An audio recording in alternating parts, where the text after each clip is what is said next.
Hello everyone. Let us continue our discussion in Python basics. So we have so far discussed about namespace and scope. So now you understand that there are different types of namespaces and different scope of variables. Okay, and based on that, you have to access your variables that in which scope it is. Then only you can get the outcome that you understand now. Now we'll start our discussion on classes in Python. So Python is an object oriented programming language, okay, and like other object oriented programming languages you are already aware of.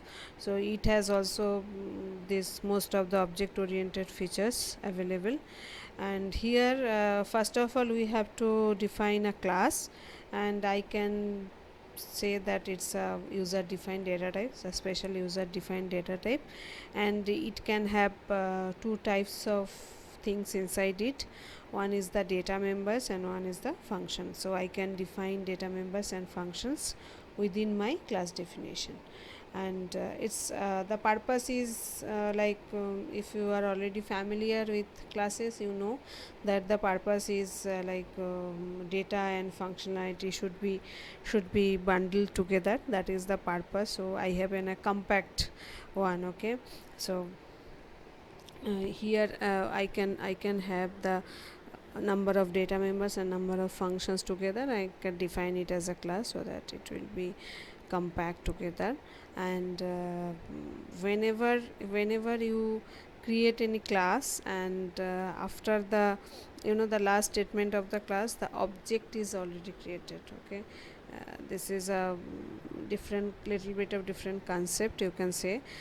I will discuss with examples, so it will be much clear that how I can directly access the members of the class once the class definition is done. And after that I can create the object of class also. That is also possible. I can create new object of the class, and through those objects as well I can access the class members. I will show with example, that's not a problem. Okay, and here we have the inheritance mechanism. Inheritance means it's a there will be an base class concept, and from the base class I can create a derived class. Is kind of a parent child relationship. So when you derive any class from another existing class, then the features of the parent class automatically inherited in the child class.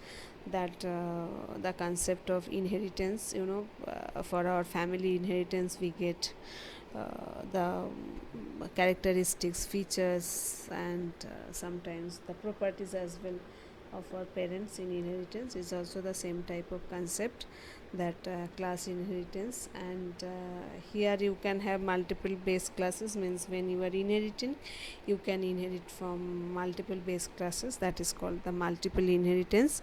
We will show with some examples, and of course you can understand that I'm not going to discuss all the object oriented features in detail. That's not in scope. I here I am assuming that you have the idea of object oriented programming and the characteristics of object oriented programming.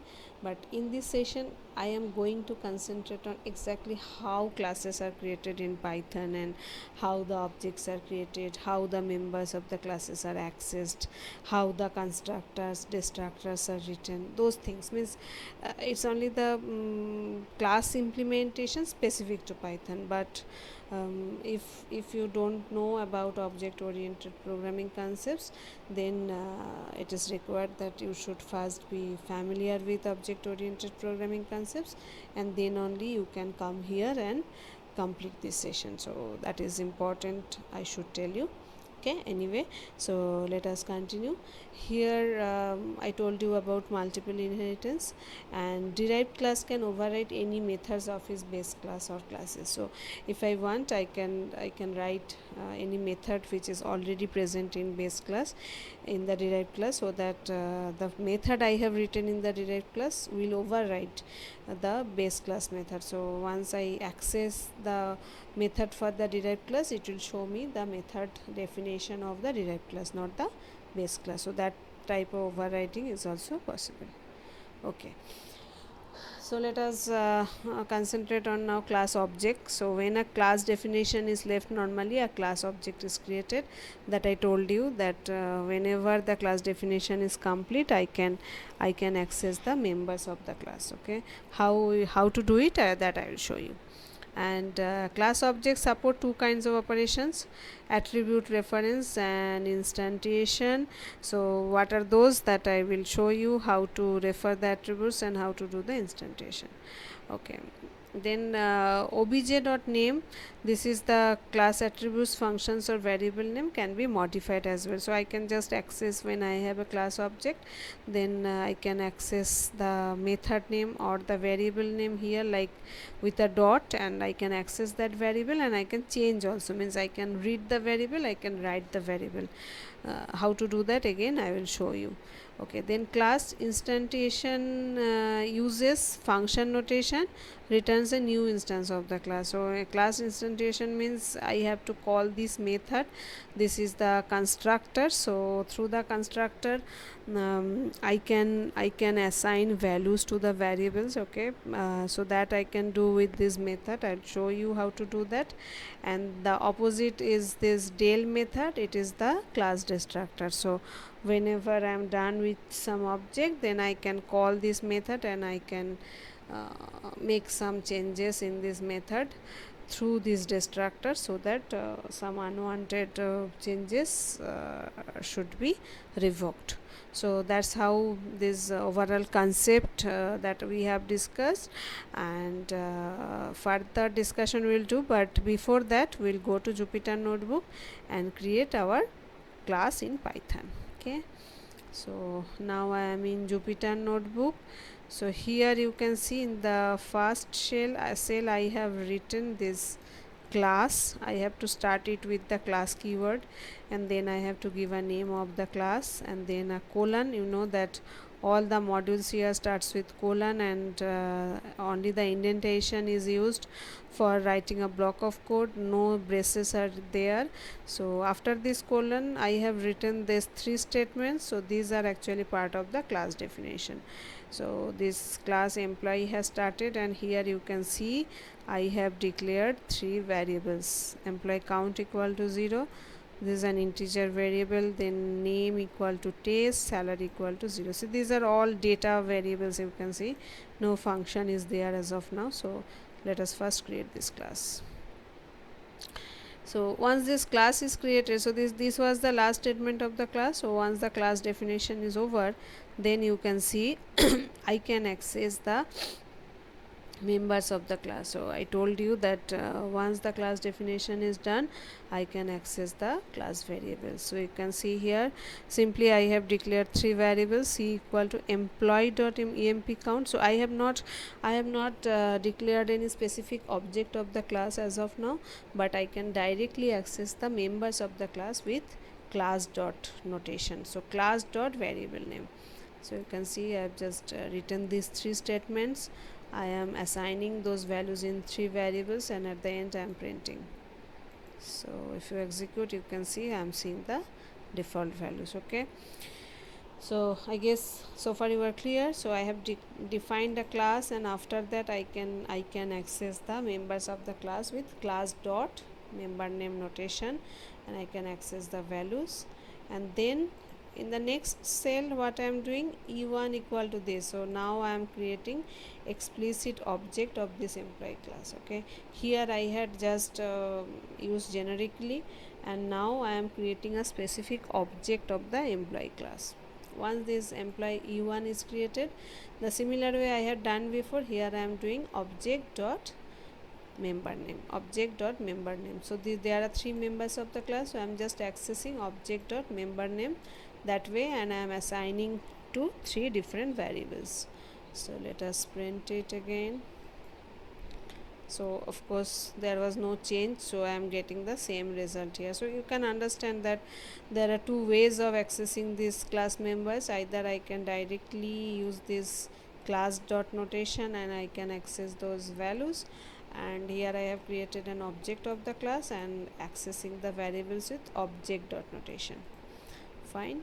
Okay, Okay, now I'm coming to the next cell. Now you can see what I am doing. I told you that I can access the variables and I can change the values as well. So here what I'm trying to do, I'm just increasing the count parameter. Okay, so I am writing e1 dot emp count equal to e1 dot emp count plus 1, and then I am printing. Okay, so you can see that 1 comma test and 0. So this emp count has now increased, and I am seeing that it has become 1. Fine. So this is how I can change the values through objects, and I can access all the variables through objects. Okay, now, but that was not much systematic. What I want, that whenever there is an object is created, I want that the variables names should be, and the value should be assigned with proper values, okay, instead of the default value, because that is the reality, right? So when there is an employee class, then I can have some name and salary parameter of the class, but when a new employee is created, then the name should be different for each employee, the salary should be different for each employee, right? So I cannot have any generic values for name for all the employees, that's meaningless. So that I can do, that whenever there is a new object is created, I want that the name should be assigned with a new value, the salary should be assigned with a new value. So that we can do with this function. This is a special function, def and then underscore underscore init underscore underscore. This is the name of the function when I am giving, then it is actually the constructor of the class, and inside the constructor of the class I have to first send self. Self means for which object this constructor is getting created, that is self, and then after this comma I am sending the parameter values that I want to assign to the class variables. Okay, so here you can see in this method I am sending self and then name and salary, and inside that method what I am doing, self dot name equal to name. That means the for the object this particular variable will be assigned with the value I have sent here. So self dot name equal to name, and then self dot salary equal to salary, and here you can see that here I am accessing self dot name self dot salary. So it's kind of a copy of these values name and salary for particular employee, but in the third statement I am writing employee dot emp count plus equal to 1. That means it's kind of a global variable, you can say, this emp count. So here I am changing this employee dot emp count. That means that from other objects also this value will be reflected, and these two values will be only specific for that particular object for which I am calling the constructor. So it's kind of a concept of local and global scope, you can say. So these two are only local to the particular object I am creating, and this employee.emp count means that at class level this value will be increased. Okay, how it is working I'll show you. And one more thing you can see, that this name and salary I have not defined here, because name and salary are not required as a global variable for me, right? Because for an employee name and salary cannot be global variable. So this name and salary are defined here only within the constructor, because it's a real scenario, right? Because once any new employee is added, then only I need the name and salary parameters, but this count is kept as a global variable, because this count should be same for all the employees, means I can keep a global tracker that how many employees are added. Okay, so that's how now I am defining my employee class. Okay, here you can see now coming to the next cell, here you can see that I have defined two employees, emp1, and I am calling this employee, means employee is the class, so I am calling this employee, and in bracket I am sending the parameters. Once this statement is executed, then actually what will happen, it understands, the interpreter understands that is the employee object, it's created, it will be created based on this employee object, so it goes inside that employee class and it finds that init method, and inside that init method it sees that self, that means emp1, and name means this value and salary means this value. It just maps these three parameters with these three things: emp1, exxx, and 10,000, and based on that it changes these values, means it creates these values, assign these values to emp1, and then it increases this count. Okay, so let us execute these two statements. So I am here trying to create new employees who are having two different names and two different salary values. Okay, so these two employees are created. Now if you just print this emp count, name, and salary for emp1, the first employee, so you can see that emp count is 2 because already two employees were added, so the count is 2, and then the particular name and salary for emp1. Similar way, here I am taking the values for emp2. Now you can see that this employee count is same, right, because it's a global variable, so there are two employees, that's why it is 2, and here you are getting the specific name and salary for the second employee. Okay, so this is how you can access the constructor while creating the objects of the class. Fine. Okay, now I will define another version of the class. What I am doing here, class employee is started and then emp count equal to 0. This is the init method, that is the constructor, that also remains the same. After that I have created two functions named number of employee and show employee. So you know that I can have data members and functions as well within my class. So this function, the first one, you can see that it is not taking any parameter, because inside that parameter I am printing some global variable, that is employee.emp count. So I don't need to send anything here, I can just call this function. How to call this function, I'll show you. And this is another function I have created, that is show emp. Here I am sending self as parameter, that means I will call this function for a particular employee, particular object. Okay, and inside that I am printing the name and salary for that employee. So let us execute. So this class is now created. Now again I will create these two employees. Fine. So emp1 and emp2 are two objects of the class employee. Now let us execute these two methods, show emp for emp1 and emp2. Now you can see that when show emp was called first, so as parameter it was emp1, so inside it is printing emp1.name and emp1.salary. So that's why you are getting this. And when it is called for emp2, then it is emp2.name and emp2.salary. That's why you are getting this value. So that's how we are calling this.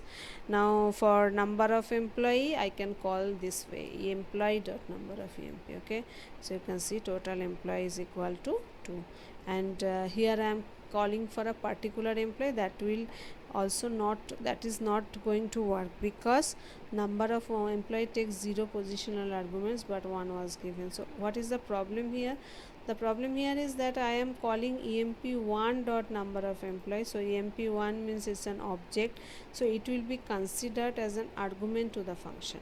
Okay, so whenever you call this, then this function will having one argument, but when it goes to the function definition, it is seeing that this function is taking no argument, that's why it is giving you problem. Okay, so that's the problem with this. So you cannot create like that. So here this method I want that it should be called for the particular class, and here this method should be called for the particular object. So that way I can define different types of functions as per my requirement.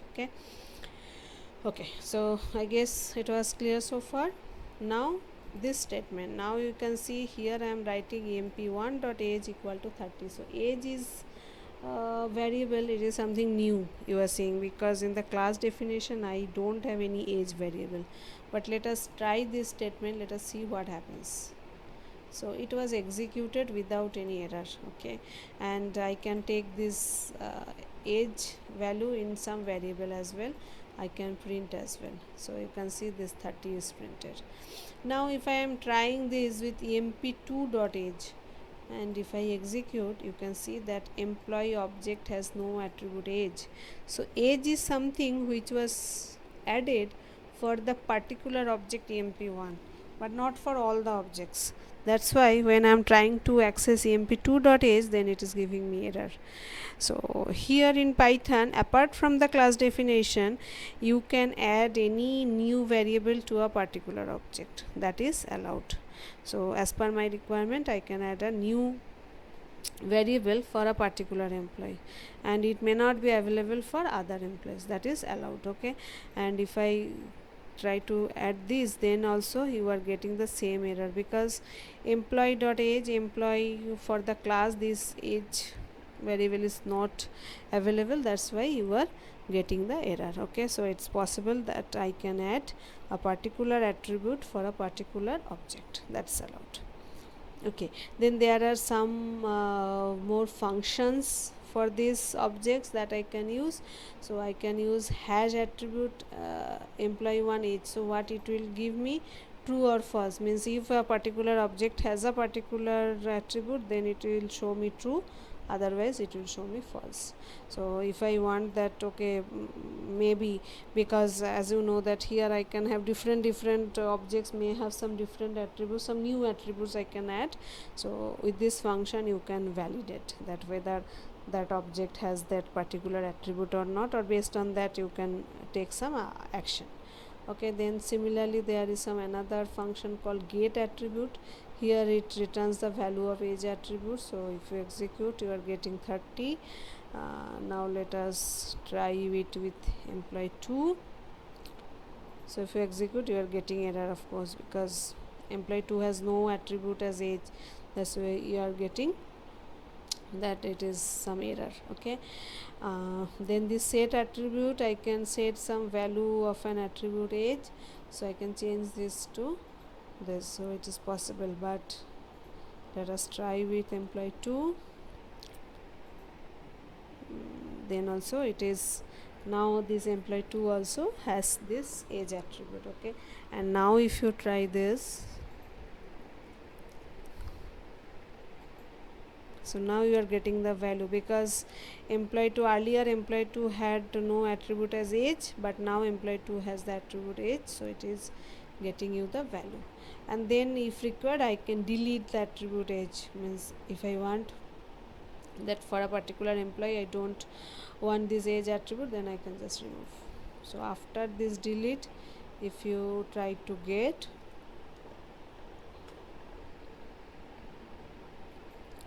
then you can see that again it is showing you error, because employee 1 has this attribute is not there for employee 1, right?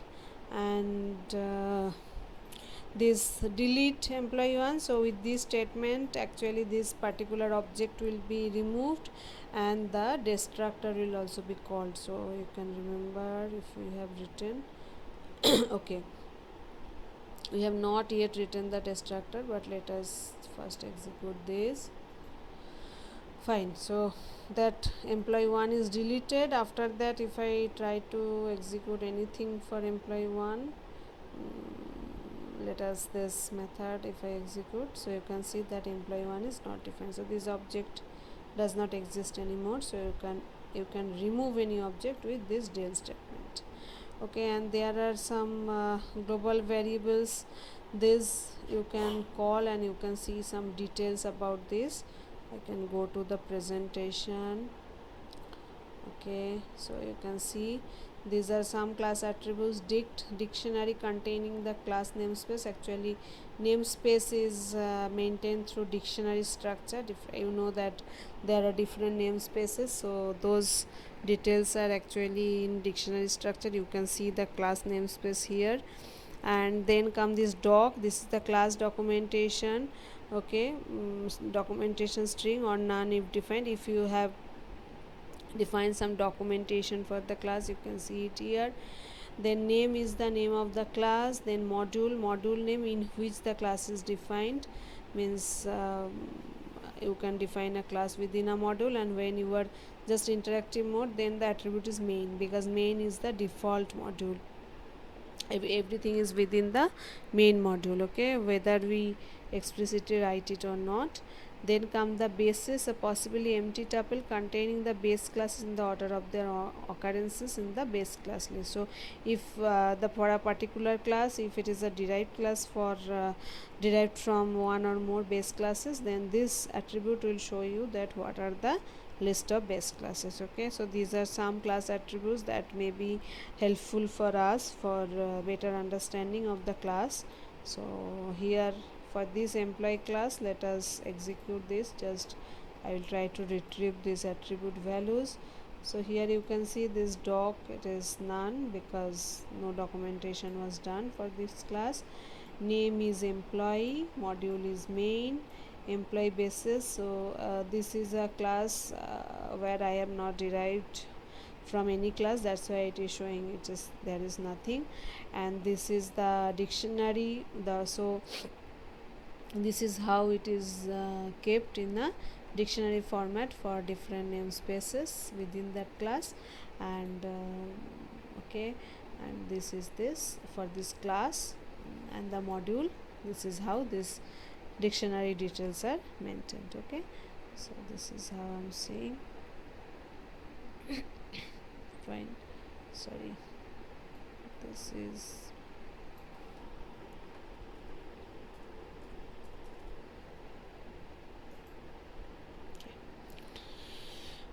so this is how it is written. And here you can see that now I am again defining this class, everything remains same. First of all, this global variable, then the constructor, then the class scope method, then the object scope method, and now this one, this is a new one, this is the destructor. So whenever I am writing del any object name, then this method will be called and I can write something in the method. So here you can see, first of all I am taking the class name for that particular object, and then I am writing some print statement, and then I am reducing the count of employee. Of course, if any employee is removed, then the count also should be reduced. So that part, that necessary actions what I want after the object is deleted, I can add in the destructor. So let us again create the class. Now I am creating the employee objects again. I am taking this values etc. Okay, then I am executing this del emp1. So once you del emp1, you can see that object deleted for class employee. Okay, and after that if you execute this part again, now you can see that employee count has reduced. So whenever any new object is added, I am increasing the employee count value, and when it is removed, any object is removed, then I am reducing the count of employee count. So that's why I can write constructor and destructor methods for the class. I can write methods for class scope variables and for object scope variables, and I can have some different class attributes that I can access for better understanding. I can add new attributes for a specific object, and I can access those attributes for those specific object.